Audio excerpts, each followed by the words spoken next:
votado por suspender a prisão do presidente da Casa, Rodrigo Bacelar, o STF concedeu liberdade provisória a ele. Rodrigo Viga, aqui com a gente, como é que fica a situação do parlamentar? Foram determinadas medidas cautelares? Eu sei que você já está na sua hora extra aí, mas é sempre bom te receber aqui. Tudo bem, Viga? Boa noite. O prazer é todo meu, Tiago. Boa noite para você, para o nosso ouvinte espectador internauta do Jornal Jovem Pan. Vamos falar de uma outra confusão legislativa, né? Só que envolvendo aqui o estado do Rio de Janeiro. Agora há pouco deixou aqui a Superintendência da Polícia Federal, onde estava preso desde a quarta-feira da semana passada, o agora presidente afastado do Parlamento do Rio de Janeiro, da Assembleia Legislativa do Estado, Rodrigo Bacelar. Ele foi beneficiado por uma decisão tomada, inclusive, na véspera, por parlamentares da Assembleia Legislativa do Rio de Janeiro, que votaram favoravelmente à revogação da prisão. Foram 42 votos a favor, 21 contra e 2 abstenções. Meu caro Tiago, ouvintes, espectadores internautas da Jovem Pan, a comunicação dessa decisão foi feita, primeiro, na publicação do Diário Oficial do Estado e do Diário Oficial do Parlamento Fluminense. Esse comunicado no Diário Oficial do Parlamento foi encaminhado também, esse ofício, ao Supremo Tribunal Federal. E agora, no final da tarde, o ministro Alexandre de Moraes acolheu essa decisão do Parlamento Fluminense, mas impôs uma série de medidas restritivas a Rodrigo Bacelar. Que medidas são essas?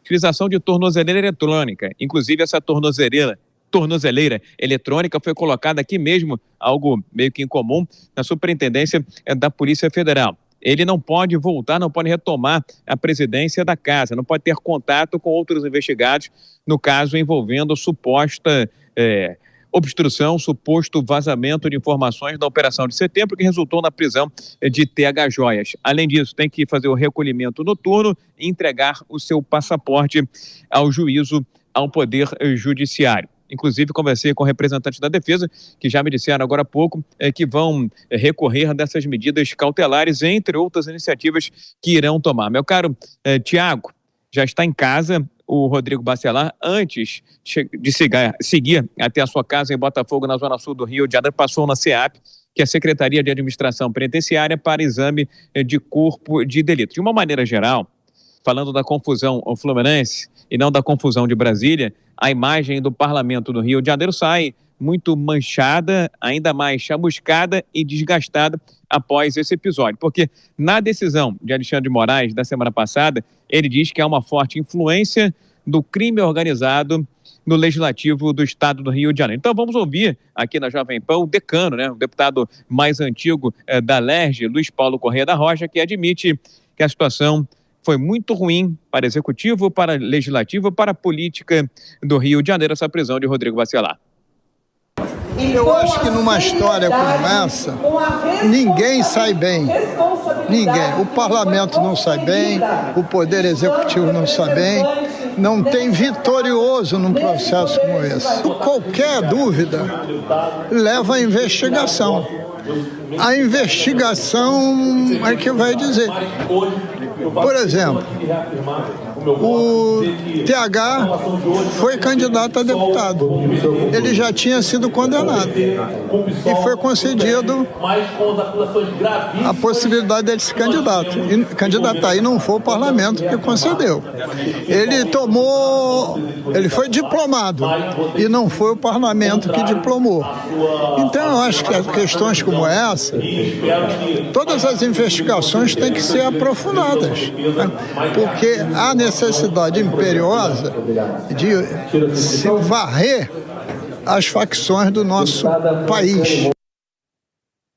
Esse, então, o decano da Assembleia Legislativa do Rio de Janeiro, o deputado Luiz Paulo Corrêa da Rocha, do PSD. Eu dizia agora há pouco, conversei com os advogados de Rodrigo Bacelar, Bruno Borragini, e também com Daniel Bialski, que me disseram, primeiro, vão contestar a competência do ministro Alexandre de Moraes nesse caso, por entenderem que esse é um assunto que está tramitando no TRF2, da segunda região, caso esse envolvendo o TH Joias, preso em setembro desse ano de 2025. Em segundo lugar, vão tentar flexibilizar as medidas cautelares impostas pelo ministro Alexandre de Moraes, todas essas que eu já falei.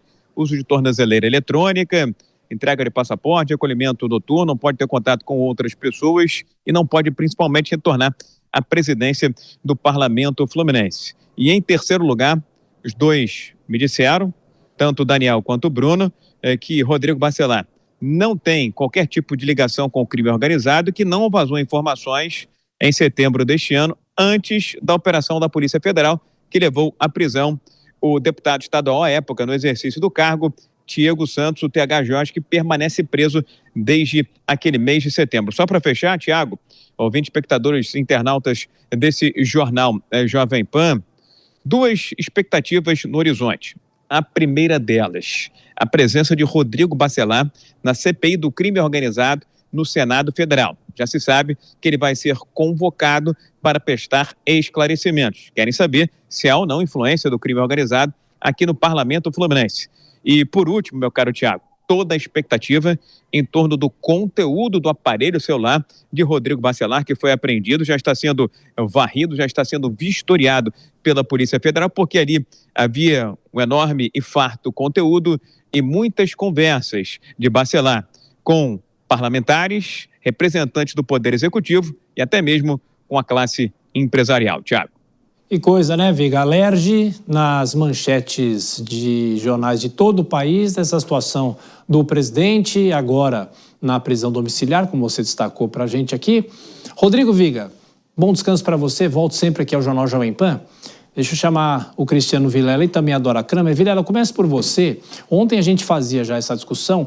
Primeiro, as razões para o Supremo mandar soltá-lo da prisão, porque há um entendimento do Supremo 2019 indicando que as assembleias têm prerrogativa de liberar os parlamentares que eventualmente forem presos, é isso? Exatamente, Tiago. A Constituição Federal, ela estabelece que no caso de prisão, determinadas prisões que são feitas por crime inafiançável ou por outras questões, prisão temporária, prisão cautelar, depois da expedição de diploma, elas devem ser avaliadas pelo órgão do parlamento ao qual esse parlamentar está vinculado. No caso, a Assembleia Legislativa do Rio de Janeiro. Nesse sentido, cabe à Assembleia promover uma análise da adequação da manutenção de prisão ou não. E nesse sentido, a decisão, ela foi uma decisão maciça por parte da Alerj, no sentido de que não deveria haver a prisão do deputado. Isso não influencia, entretanto, com a competência do Supremo Tribunal Federal em promover a investigação, em promover o trâmite processual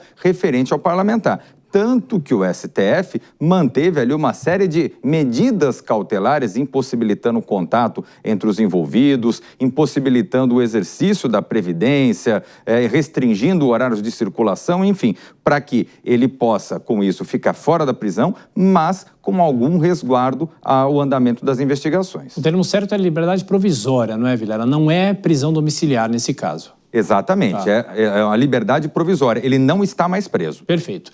Bom, Dora Kramer, politicamente, como o Viga falou aí, essa situação da Alerj e o deputado mais antigo, o decano do parlamento aí no Rio de Janeiro, de que forma isso mancha a situação do Rio?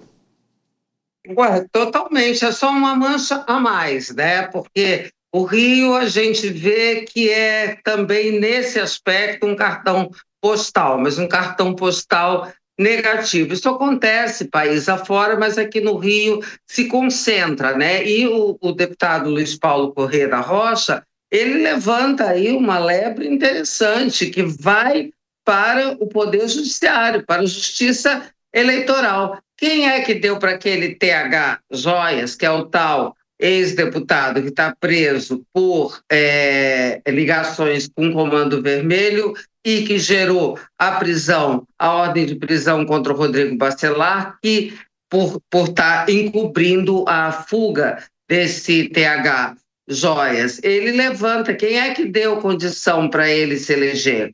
Condição legal. Quem é que diplomou? A Justiça Eleitoral. Então também tem aí um conluio, eu não estou tirando a responsabilidade da Assembleia de forma alguma, estou só ampliando, baseado nas palavras do deputado Luiz Paulo, para outros aspectos, né? Porque há outras implicações, há outras ligações ditas perigosas que fazem com que aqui no Rio de Janeiro não é à toa, sempre vamos repetir, 5 ex-governadores presos desses eu já perdi a conta dos presidentes de assembleia, porque também governadores como o Sérgio Cabral, governador como Sérgio Cabral, ele também pode ser considerado presidente da Assembleia preso, porque ele foi presidente da Assembleia. E tem também o Jorge Pisciani, e teve também o Paulo Melo, enfim, é uma situação aqui do Rio bastante